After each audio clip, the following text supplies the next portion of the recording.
Doing this prosthetics job is amazing. The range of stuff you get to do. Blood gags. 3, 2, 1. Burns, obviously. Lots of carnage.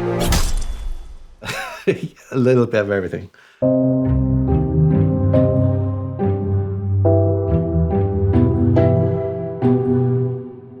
I'm Waldo Mason, prosthetics designer. I'm Claire Cameron, prosthetic supervisor. This is our workshop. This is the wing that we had to produce for Rhaenyra finding a piece of Arax on the beach. It's got a one-way stretch, so it's got quite a lot of integrity, but will still move and have some give in it.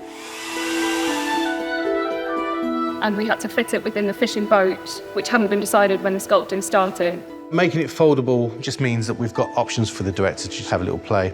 Come on, Claire, do one.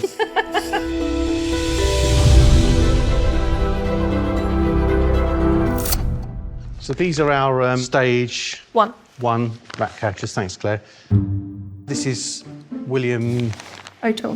One of our stage one rat catchers. And our financial controller. And her financial controller. Thank you, William. This is Danny Gulliver, our producer.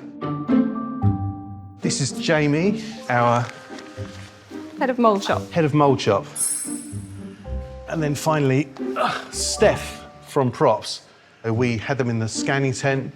We would put the rope around their neck, put some tension on it, just so we had the kind of pulling of the skin, and then we scan them all around, which we can then turn into silicone heads. And it's good because we've got all this information here, which means that the rope feels like it's actually cutting in. Oh, so this is a stage two rat catcher, and he's obviously seen better days. One of the challenges of this was to try and make them look as different as possible from each other.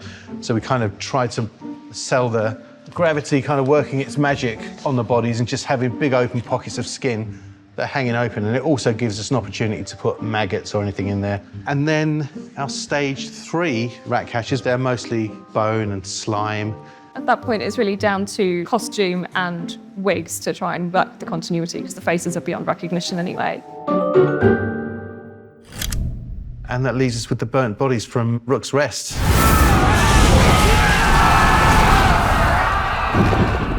So we've got 12 sort of closer up bodies, which are these, which can hold a close up. All of them have these kind of gnarled up hands, because I think once, forensically speaking, once you burn, all your muscles tighten up. One of the unit drivers is an ex-London firefighter and said he was very impressed at the positioning. They're not normally that accurate, which I thought was the highest compliment.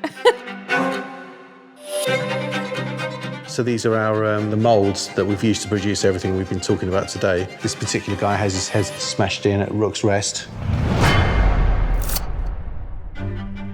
This is a silicone stunt mask of Stefan Darkling. We started with a scan of his face. It's quite wide because the thickness of silicone needed to protect the stuntman is roughly between 5 and 10 millimeters. So we've got a breathing tube in here, which he can bite down onto, and we have Pyrex lenses in the eyes to stop the heat getting through there. So he's fully protected, and then this goes over his fireproof balaclava, fireproof suit with his Westeros costume over the top.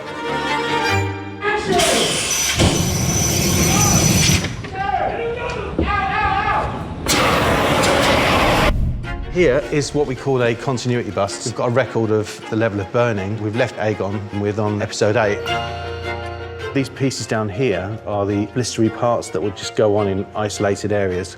So these are silicone pieces with cat plastic edges. So this would just pop onto his chin like that and get painted as an extra blister.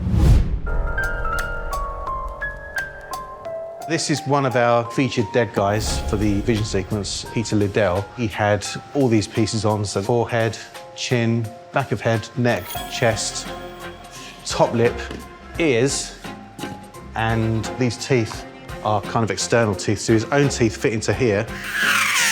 All this ends up dissolving, so we get a nice seamless transition into the rest of the makeup. That's pretty much everything in the workshop, so thanks for coming around with us, and see you next time.